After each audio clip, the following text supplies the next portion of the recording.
ದಮ್ ಇದ್ರೆ ನನ್ನ ಬೌಲಿಂಗ್ ಅಲ್ಲಿ ಸಿಕ್ಸ್ ಹೊಡೆದು ತೋರಿಸು, ಬೇಗ ಫೇಮಸ್ ಆಗ್ಬಿಡ್ತೀಯ. ಪಾಕಿಸ್ತಾನ್ ಲೆಜೆಂಡರಿ ಸ್ಪಿನ್ನರ್ ಅಬ್ದುಲ್ ಕಾದಿರ್ ಈ ತರ ಸಚಿನ್ಗೆ ಅವ್ರು ಕೇವಲ 16 ವಯಸ್ಸಿರುವಾಗ ಹೇಳಿರುವಂತ ಮಾತಿದು. ಆಲ್ರೆಡಿ ಸಚಿನ್ ಈ ಮ್ಯಾಚ್ ಅಲ್ಲಿ ಪಾಕಿಸ್ತಾನದ ಇನ್ನೊಬ್ಬ ಲೆಜೆಂಡರಿ ಲೆಗ್ ಸ್ಪಿನ್ನರ್ ಮುಸ್ತಾಕ್ ಅಹ್ಮದ್ಗೆ ಕೇವಲ 3 ಬಾಲ್ಗಳಲ್ಲಿ 16 ರನ್ ಹೊಡೆದಿರ್ತಾರೆ. ಸಚಿನ್ ಅವರ ಸ್ಫೋಟಕ ಬ್ಯಾಟಿಂಗ್ ನ ನೋಡಿದಂತ ಅಬ್ದುಲ್ ಕಾದಿರ್ ಸಚಿನ್ ಹತ್ರ ಬಂದು ಸ್ಲೆಡ್ಜಿಂಗ್ ಮಾಡಕ್ಕೆ ಟ್ರೈ ಮಾಡಿದ್ರು. ಆದ್ರೆ ಸಚಿನ್ ಅವರು ಒಂದ್ ಮಾತು ಕೂಡ ಆಡ್ಲಿಲ್ಲ. ನೆಕ್ಸ್ಟ್ ಓವರ್ ನಲ್ಲಿ ಬೌಲಿಂಗ್ ಮಾಡಕ್ ಬಂದಂತ ಅಬ್ದುಲ್ ಕಾದಿರ್ ಸಚಿನ್ ಹತ್ರ ಹೋಗಿ ದಮ್ ಇದ್ರೆ ನನ್ ಬೌಲಿಂಗ್ ಅಲ್ಲಿ ಸಿಕ್ಸ್ ಹೊಡಿ ಅಂತ ಹೇಳ್ತಾರೆ.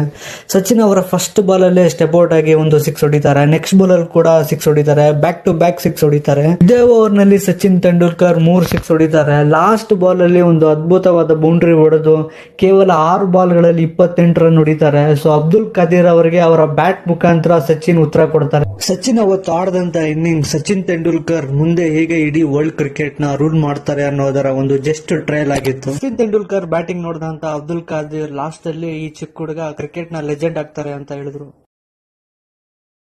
ಇಮ್ಯಾಜಿನ್ ಒಬ್ಬ ಬೌಲರ್ಗೆ ಜಾ ಫ್ರಾಕ್ಚರ್ ಆದ್ರೂ ಕೂಡ ಮತ್ತೆ ಬ್ಯಾಂಡೇಜ್ ಹಾಕೊಂಡು ಬಂದು ಬೌಲಿಂಗ್ ಮಾಡ್ತಾರೆ. 2002ರ ವೆಸ್ಟ್ ಇಂಡೀಸ್ ಟೂರ್ ನ ಸೆಕೆಂಡ್ ಟೆಸ್ಟ್ ಮ್ಯಾಚ್ ಅಲ್ಲಿ ಮೆರಿನ್ ಡಿಲ್ಲರ್ ಮಾಡಿದಂತ ಬೌನ್ಸರ್ ನಿಂದ ಅನಿಲ್ ಕುಂಬ್ಳೆ ಅವರ ಜಾ ಫ್ರಾಕ್ಚರ್ ಆಯ್ತು. ಮ್ಯಾಚ್ ನಲ್ಲಿ ಇಂಡಿಯಾದ ಪೊಸಿಷನ್ ಹೆವಿ ಕ್ರಿಟಿಕಲ್ ಆಗಿತ್ತು. ವೆಸ್ಟ್ ಇಂಡೀಸ್ ನ ಸ್ಟ್ರಾಂಗ್ ಬ್ಯಾಟ್ಸ್ಮನ್ ಗಳನ್ನ ಔಟ್ ಮಾಡಲೇಬೇಕಿತ್ತು.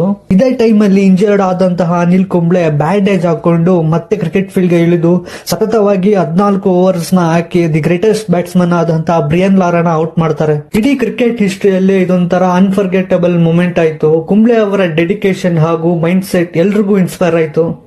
ನನ್ನ ಹೊಸ ಯೂಟ್ಯೂಬ್ ಚಾನಲ್ ಸ್ಪೋರ್ಟ್ಸ್ ಅಪ್ಡೇಟ್ ಗಾಗಿ ನನ್ನ ಚಾನಲ್ ಸಬ್ಸ್ಕ್ರೈಬ್ ಮಾಡಿ.